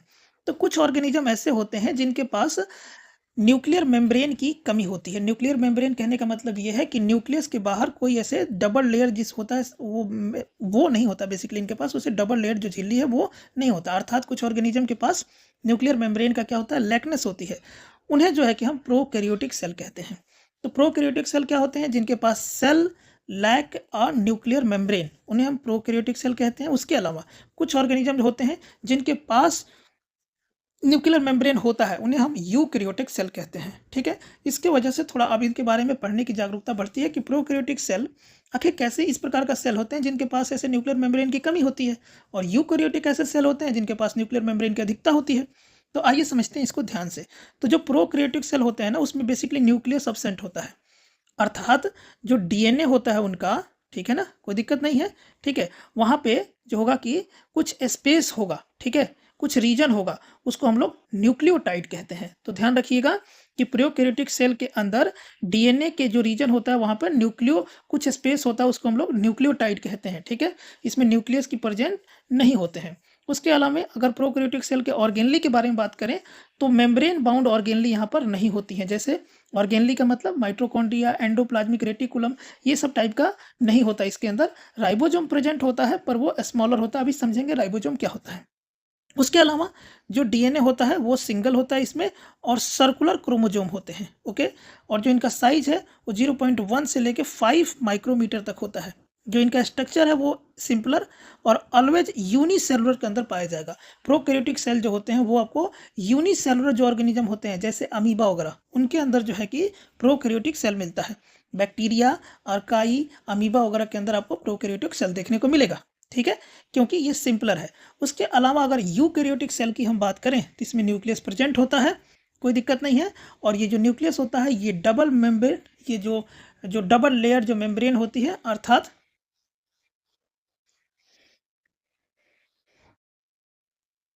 अब हम बात करते हैं यूकैरियोटिक सेल के बारे में। तो यूकैरियोटिक सेल के अंदर आपको न्यूक्लियस प्रेजेंट देखने को मिलेगा, ठीक है, तो न्यूक्लियस प्रेजेंट होगा, और न्यूक्लियस प्रेजेंट होने के साथ उसके बाहर जो होगा डबल लेयर जो मेम्ब्रेन होता है वो प्रेजेंट होता है। अर्थात जो है कि ये मेम्ब्रेन बाउंड होता है इसका न्यूक्लियस। ओके, ऑर्गेनली जो होती हैं वो भी जो है कि मेम्ब्रेन बाउंड ऑर्गेनली होती हैं, जैसे mitochondria, endoplasmic reticulum, Golgi apparatus etcetera वगैरह ये बाउंड होती हैं। यहाँ पे जो डीएनए होगा वो मल्टीपल होता है और लीनियर क्रोमोजोम्स होते हैं इसके अंदर। ये साइज में लार्जर होता है 10 से लेके 100 माइक्रोमीटर तक। ओके, ठीक है, 1 माइक्रोमीटर इक्वल टू 10⁻⁻6 मीटर होता है। जो इसका स्ट्रक्चर है वो कॉम्प्लेक्स होता है। ठीक है, ये यूनिसेलुलर भी बॉडी के भी अंदर हो सकते हैं और मल्टी सेलुलर बॉडी के भी अंदर हो सकते हैं। ओके, इनके जो एग्जांपल है वो है एनिमल, प्लांट, फंजाई। ठीक है, ऐसे जो ह्यूमन बॉडी है उसके भी अंदर जो है कि क्या है, यूकैरियोटिक सेल है। बेसिकली यूकैरियोटिक सेल एक कॉम्प्लेक्स बॉडी के अंदर होता है और सिंपलर बॉडी के अंदर आपको प्रोकैरियोटिक देखने को मिलेगा। ओके, तो इन बातों को आपको क्या करना है, ध्यान रखना है। ठीक है, और प्रोकैरियोटिक के अंदर डीएनए नहीं होता है, डीएनए की जगह जो खाली स्पेस होता है वहां पे न्यूक्लियोटाइड्स आपको देखने को मिलेगा। ओके, तो चलिए अब ध्यान से हम आगे बढ़ते हैं और आगे की भी कुछ बातों को समझते हैं। तो अब तक हमने न्यूक्लियस की पढ़ाई किया, इनसे पहले हमने और भी चीज़ें पढ़ा। ठीक है, तो न्यूक्लियस पढ़ा, उसके की फीचर्स में हमने कंट्रोल सेंटर देखा, न्यूक्लियर मेम्ब्रेन देखा। ठीक है, फिर हमने क्रोमोजोम समझा, उसके अलावा डीएनए, जीन्स और क्रोमेटिक मटेरियल समझा। अब हमने कहा कि क्या है कि कुछ में ये डीएनए न्यूक्लियस जो है वो प्रेजेंट नहीं होता है, जिसे हम प्रोकैरियोटिक कहते हैं, और जिसमें होता है उसे हम यूकैरियोटिक कहते हैं। तो हमने प्रोकैरियोटिक और यूकैरियोटिक जो ऑर्गेनिज्म है उन्हें हमने ब्रॉड करके समझने का प्रयास किया कि प्रोकैरियोटिक में क्या क्या बातें होती हैं और यूकैरियोटिक के अंदर क्या क्या बातें होती हैं। ओके, अब जो हमारा टॉपिक आता है वो आता है साइटोप्लाज्म, जिसे हिंदी में कोशिका द्रव्य कहते हैं। तो इसमें कोई दिक्कत लगाना है, अभी हमने जस्ट चर्चा करते हुए पहले आपको बता रखा है। ठीक है, कि सेल वॉल होता है सबसे बाहर, सेल वॉल के बाद से जो है कि सेल मेम्ब्रेन होते हैं, सॉरी प्लाज्मा मेम्ब्रेन या सेल मेम्ब्रेन होते हैं। ठीक है, उसके बाद इसमें फ्लूइड होता है जिसे हम लोग साइटोप्लाज्म कहते हैं, कोई दिक्कत वाली बात नहीं है। और साइटोप्लाज्म के ऊपर जो होता है सेल ऑर्गेनलीज होती हैं। तो जैसे हमने इसमें न्यूक्लियस को देखा है जो सेल ऑर्गेनली, और हमने उसे पढ़ा डिटेल में। अब हम ये देखते हैं साइटोप्लाज्म, जो ये फ्लूइड होता है। तो साइटोप्लाज्म क्या होता है, फ्लूइड कंटेंट होता है इनसाइड द प्लाज्मा मेम्ब्रेन। ठीक है, जो कि कंटेन करता है बहुत सारे स्पेशलाइज्ड सेल ऑर्गेनली को। ठीक है, जो ऑर्गेनली क्या करती हैं, परफॉर्म करती हैं स्पेसिफिक फंक्शंस को। अब हम लोग आगे आने वाले टॉपिक के अंदर वही सेल ऑर्गेनलीज को हम लोग पढ़ेंगे। ठीक है, और उन्हीं सेल ऑर्गेनलीज के अलग अलग चीज़ जैसे कि एंडोप्लाज्मिक रेटिकुलम, हम लोग पढ़ेंगे माइटोकॉन्ड्रिया, और इनको जो स्पेसिफिक फंक्शन से लोग परफॉर्म करते हैं उसे भी हम लोग डिटेल में पढ़ेंगे। तो साइटोप्लाज्म क्या है, तो फ्लूइड कंटेंट है इनसाइड द प्लाज्मा मेम्ब्रेन, जिसके ऊपर जो है कि आपको सेल ऑर्गेनली तैरती हुई देखने को मिलेंगी। ओके, अब देखिए एनसीईआरटी में आपके पास एक ना ये क्वेश्चन इसके बाद देखने को मिलता है। क्वेश्चन में बेसिकली क्या होता है कि लिखा है कि fill in the gaps in the following table illustrating differences between prokaryotic and eukaryotic cell. एक तरफ प्रोकैरियोटिक सेल है, दूसरी तरफ यूकैरियोटिक सेल है। एक तरफ लिखा है साइज, तो इनका साइज 1 से लेकर 10 माइक्रोमीटर लिखा है। यहाँ पर 1 माइक्रोमीटर बराबर 10⁻⁻6 मीटर लिखा है। इनके में साइज जनरली लिखा है 5 से लेकर 100 माइक्रोमीटर। ओके, यहाँ पर न्यूक्लियर रीजन लिख कर और खाली छोड़ा है, और यहाँ पर न्यूक्लियर रीजन लिख के लिखा है कि well defined and surrounded by nuclear membrane. ठीक है, कोई दिक्कत वाली बात नहीं है। और इनका जो न्यूक्लियर मेम्ब्रेन होता है वेल डिफाइंड नहीं होता है एंड कोई न्यूक्लियर मेम्ब्रेन द्वारा सराउंडेड नहीं होता है, जिसको हम लोग क्या बोलते हैं, न्यूक्लियोइड बोलते हैं। ठीक है, न्यूक्लियोइड बोलते हैं, न्यूक्लियोटाइड्स बोलते हैं, जो कि अभी हमने बात किया। तो ये पुअरली डिफाइंड होते हैं due to absence of nuclear membrane known as nucleoid, कोई दिक्कत वाली बात नहीं है। इसमें जो क्रोमोजोम है वो सिंगल होता है और इसमें एक से ज़्यादा क्रोमोजोम देखने को मिलते हैं। उसके अलावा ये जो है ये membrane bound cell organelle absent होती हैं यहाँ पे, कोई दिक्कत नहीं है। और यहाँ पे membrane bound cell organelles like mitochondria है ना, एंडोप्लाज्मिक रेटिकुलम, ये सब सारी चीज़ें प्रेजेंट होती है। तो यहाँ पे वो आप भर लेंगे। तो इस तरह से ये क्वेश्चन जो है कि आपका कंप्लीट हो जाता है। आ जाइए, अब अगली टॉपिक्स जो है वो हम लोग पढ़ते हैं। ठीक है, और समझने का प्रयास करते हैं। तो अगली टॉपिक हमारी आती है सेल ऑर्गेनलीज। ठीक है, तो अब तक जो हमने पढ़ाई किया उसको फिर से एक बार हम लोग कंपाइल कर लेते हैं। सबसे पहले हमने समझा सेल क्या है। ठीक है, ओके, उसके बाद हमने क्या समझा, उसके बाद हमने ये समझा कि सेल की डिस्कवरी से रिलेटेड बातें। फिर हमने डिस्कवरी समझने के बाद क्या किया कि हमने ये समझने का प्रयास किया कि सेल को नंबर के आधार पर कैसे बांटते हैं, उसका शेप कैसे होता है, ये सब सारी बातें किया। फिर हमने कहा कि सेल किसके द्वारा मेडअप होता है, तो हमने कहा 3 चीज़ बड़ी खास उसको बनाती है। एक है प्लाज्मा मेम्ब्रेन, दूसरा जो है साइटोप्लाज्म, और जो तीसरा है वो है न्यूक्लियस। तो हमने प्लाज्मा मेम्ब्रेन, साइटोप्लाज्म और न्यूक्लियस को पढ़ा। उसके बाद हमने सेल वॉल को भी देखा, जो कि केवल प्लांट के अंदर पाया जाता है। फिर हमने कहा कि जो है कि साइटोप्लाज्म पे सेल ऑर्गेनलीज होती हैं, ठीक है, जो बहुत प्रकार की होती हैं, ठीक है। तो ये इस तरह से जो सेल होता है, ये इसका स्ट्रक्चरल हम लोग बिहेवियर पढ़ रहे हैं। तो अभी जो हमारी टॉपिक आ गई वो है cell membrane, sorry cell organelles. Okay, तो सेल ऑर्गेनलीज जिसे हिंदी में कोशिकांग या कोशिका अंगक कहा जाता है, ठीक है। तो ये जो है कि साइटोप्लाज्म के ऊपर बहुत सारी होती हैं सेल ऑर्गेनलीज। इनमें जैसे कि हम लोग पढ़ेंगे जो न्यूक्लियस तो हमने देख ही लिया, एक प्रकार का वो भी सेल ऑर्गेनली है। माइटोकॉन्ड्रिया पढ़ेंगे, ठीक है, गोल्जी अपार्टस वगैरह पढ़ेंगे, लाइसोसोम पढ़ेंगे, क्लोरोप्लास्ट को भी देखेंगे, एंडोप्लाज्मिक रेटिकुलम भी देखेंगे। तो इस तरह से हम इनको देखेंगे।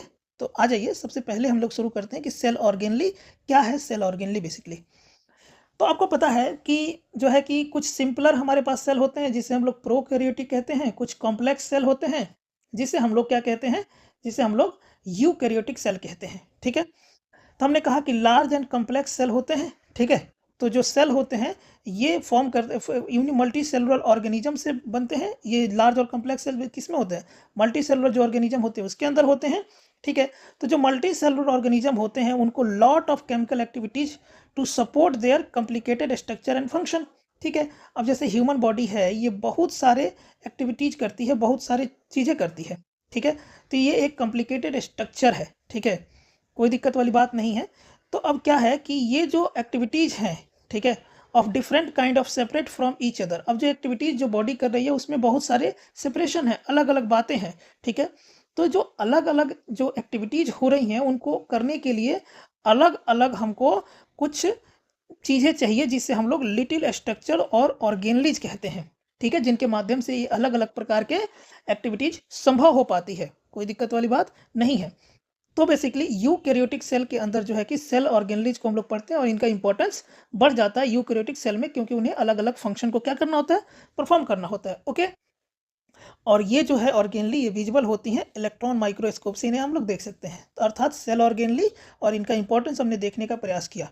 अब इन सेल ऑर्गेनली में क्या क्या हमें पढ़ना है वो बातें हम समझते हैं, जैसे कि न्यूक्लियस जो कि हमने पढ़ाई कर लिया, जिसे हम लोग कंट्रोल सेंटर कहते हैं, माइट्रोकॉन्ड्रिया जो कि एनर्जी प्रोड्यूसर होता है, राइबोसोम जो कि प्रोटीन बिल्डर होता है, एंडोप्लाज्मिक रेटिकुलम जिसे हम ट्रांसपोर्ट नेटवर्क कहते हैं, गोल्जी अपार्टस जिसे पैकेजिंग सेंटर कहा जाता है, लाइसोसोम जिसे हम वेस्ट डिस्पोजल कहते हैं, एंड क्लोरोप्लास्ट, ठीक है, जो कि प्लांट में होता है और प्लांट के फोटोसिंथेसिस में बहुत ज़्यादा हेल्पफुल होता है। ओके, तो आइए समझते हैं। अब इसमें कुछ बातें हैं, एक और बात समझना है कि जो सेल ऑर्गेनली है ना, थोड़े एनिमल सेल में अलग है और थोड़े जो है कि प्लांट सेल में अलग देखने को, जैसे क्लोरोप्लास्ट जो है ये केवल आपको प्लांट सेल में देखने को मिलेगा। ओके, ठीक है, तो आइए हम इनको बारी बारी से सबको पढ़ते हैं जितने हमारे सिलेबस के अंदर मेंशन किए गए हैं।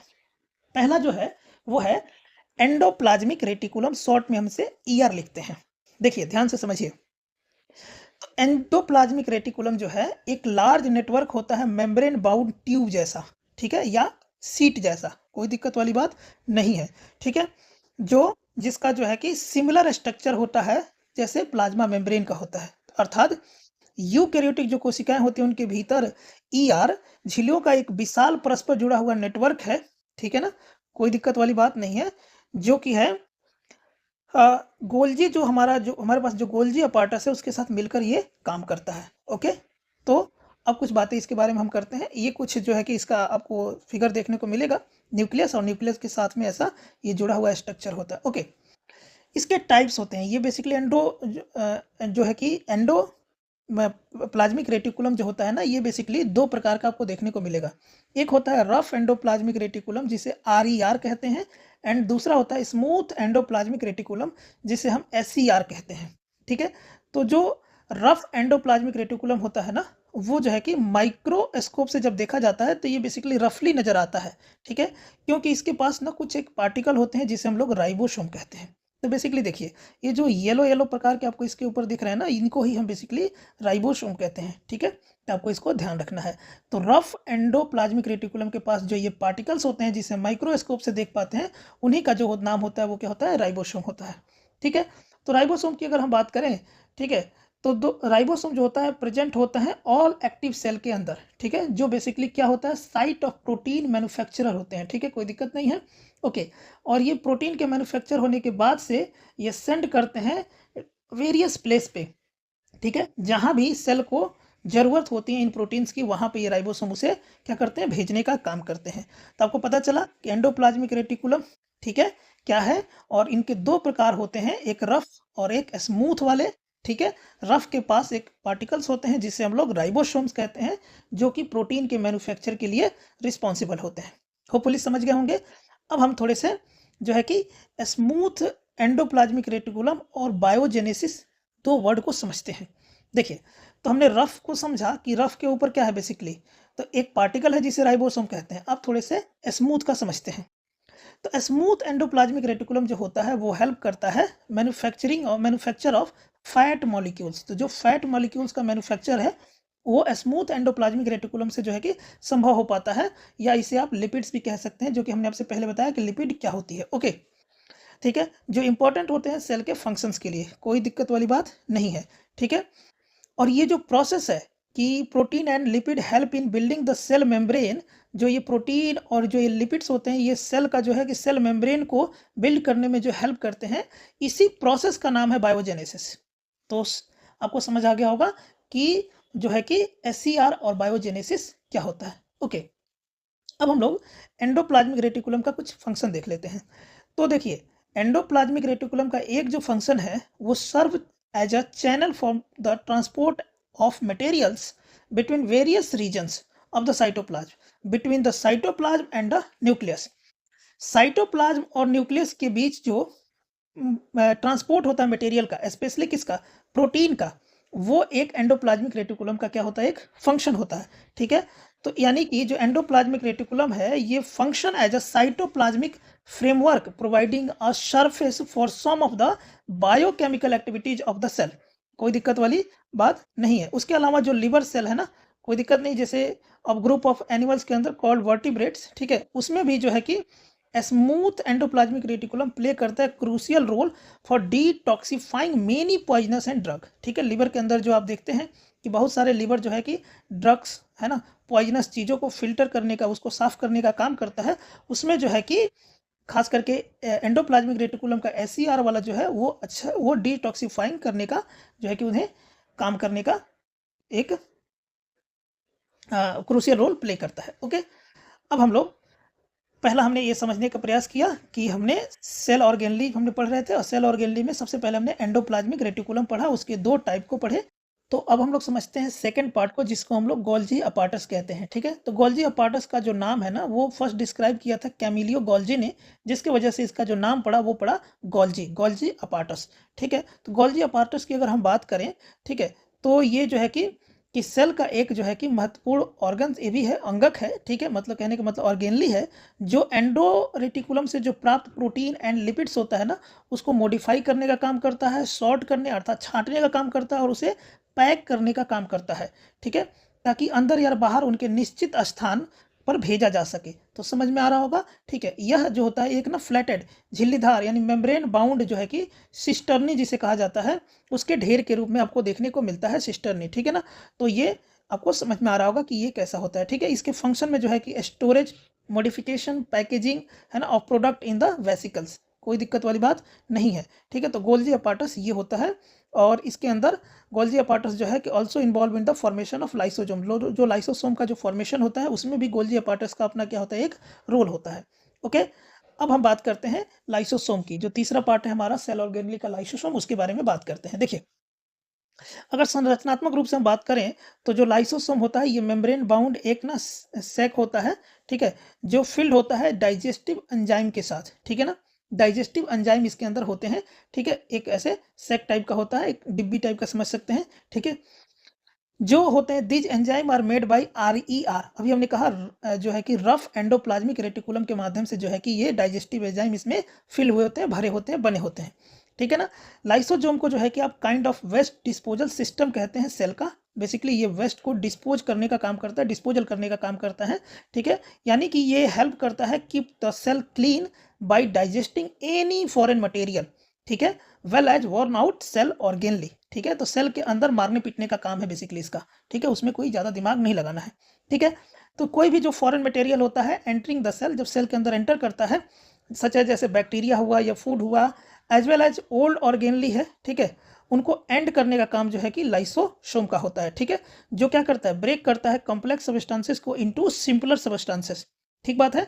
तो लाइसोसोम एबल होता है to do this because they contain powerful digestive enzyme, है ना, जो कैपेबल होता है breaking down all organic material. तो लाइसोसोम का काम आपको समझ में आ गया होगा कि लठ है तो वाला काम है इसका, ठीक है, ओके। तो लाइसोसोम को जो है कि इसी काम के चलते इसे हम सुसाइड बैग के भी नाम से जानते हैं, ठीक है। तो जब कभी भी डिस्टर्बेंस होती है सेलुलर मेटाबॉलिज्म के अंदर, जैसे कि मान लेते हैं कि सेल गेट्स डैमेज्ड, अगर सेल डैमेज होता है, ठीक है, उस केस में जो है कि लाइसोसोम ब्रस्ट हो जाता है and enzyme digest their own cell, और जो इसके अंदर जो एंजाइम होता है वो अपने ही सेल को डाइजेस्ट कर जाता है, ठीक है। इसीलिए जो है कि लाइसोसोम को क्या कहते हैं, सुसाइड बैग के नाम से भी हम लोग जानते हैं, ओके। तो होपफुली आपको समझ आ गया होगा कि लाइसोसोम क्या है।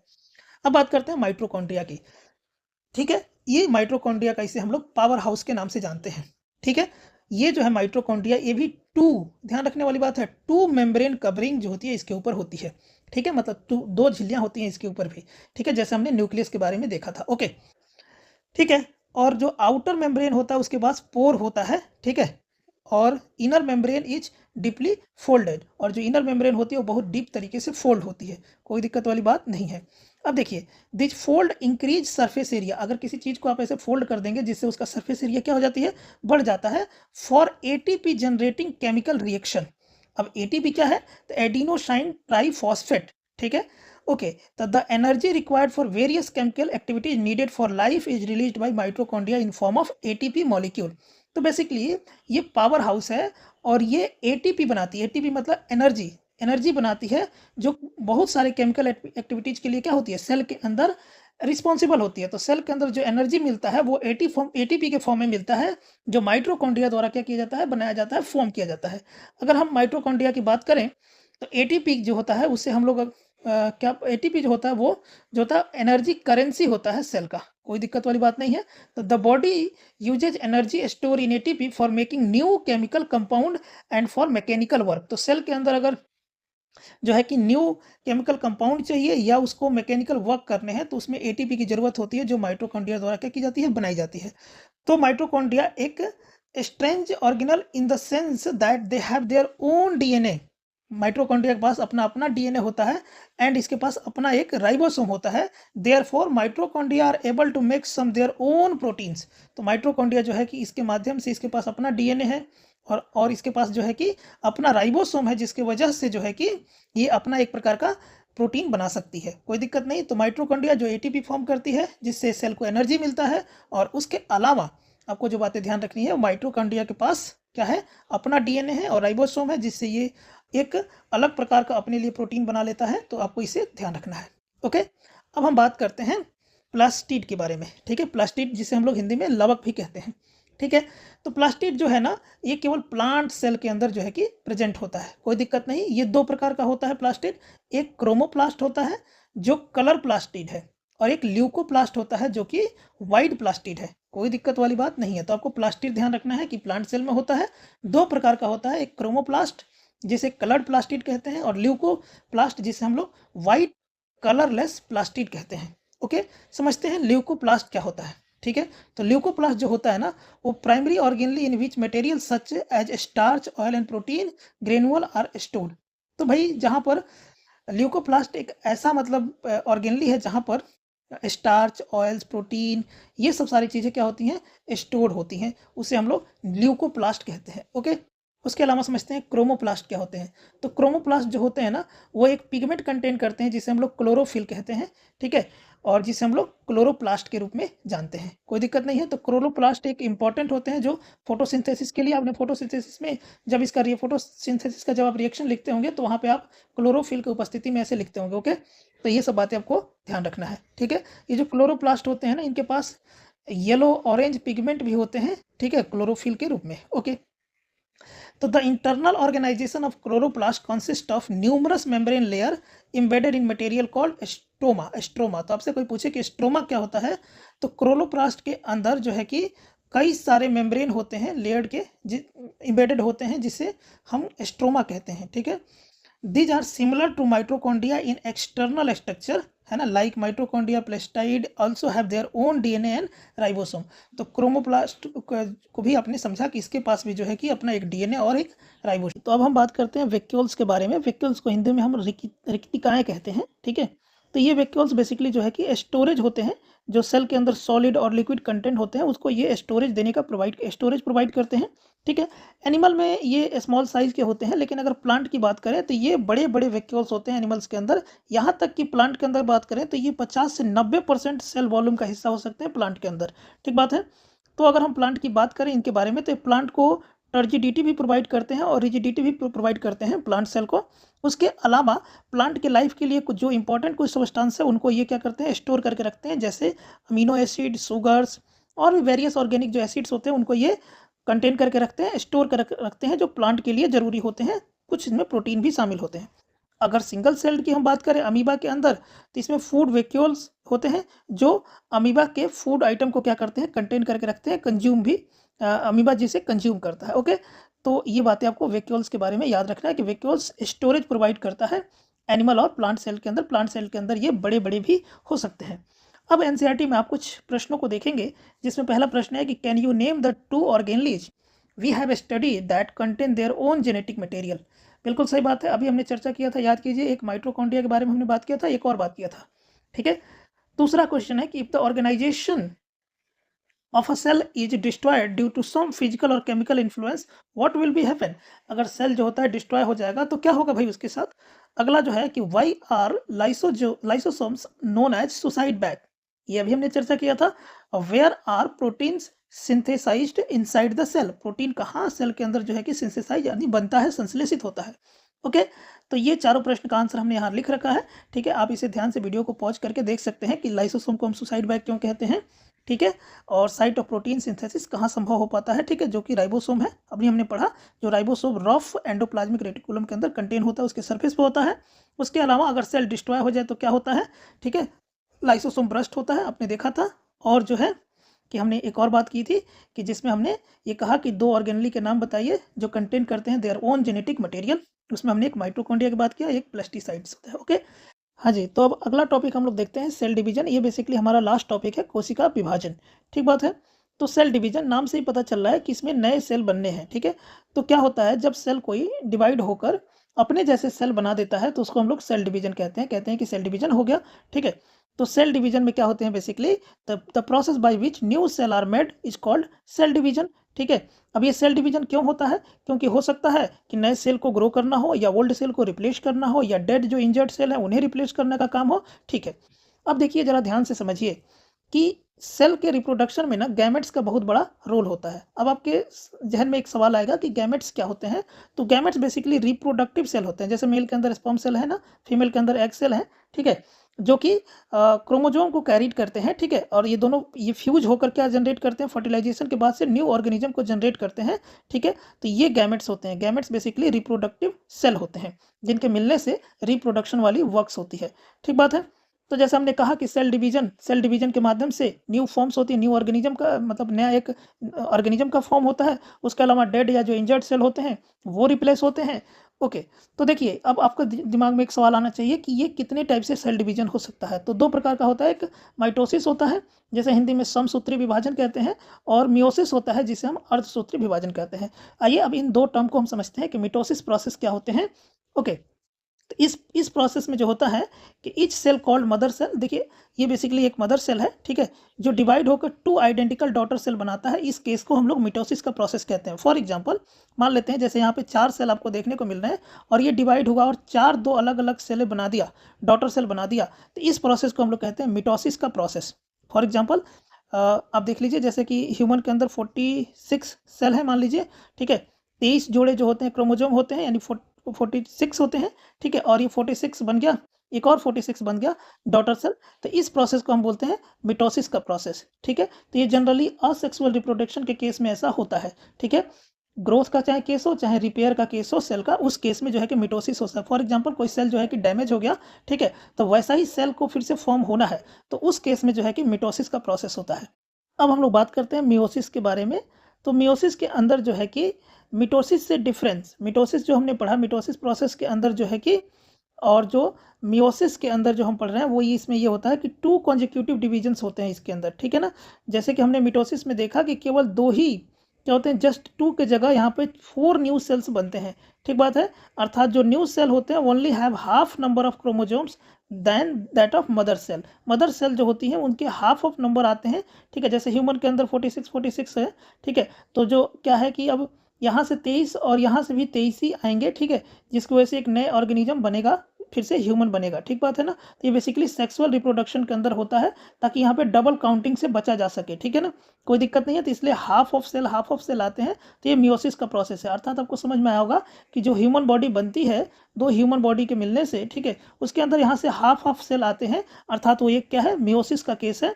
तो इसीलिए एनसीईआरटी में लास्ट में एक प्रश्न भी पूछता है कि can you think as to why the chromosome number has reduced to half in the daughter cell, because of double counting से बचा जा सके। तो ये सारी चीजें होती हैं, ठीक है, कि जो काउंटिंग क्रोमोजोम की जो काउंटिंग है वो डबल ना हो जाए ऑफस्प्रिंग के अंदर, ईच जनरेशन के अंदर, ठीक है, नहीं तो सारा खेल ही बिगड़ जाएगा। तो ये मियोसिस का केस होता है और ये मिटोसिस का केस होता है। तो आपको याद रखना है मिटोसिस प्रोसेस और मियोसिस प्रोसेस, जो कि सेल डिवीजन के पार्ट होते हैं। तो इस तरह से जो हमारा ये चैप्टर है ये समाप्त होता है, ठीक है। ओके, आपको वीडियो अच्छी लगती है तो आप लाइक कमेंट शेयर कर सकते हैं। ओके, और चैनल को सब्सक्राइब भी कर लीजिए।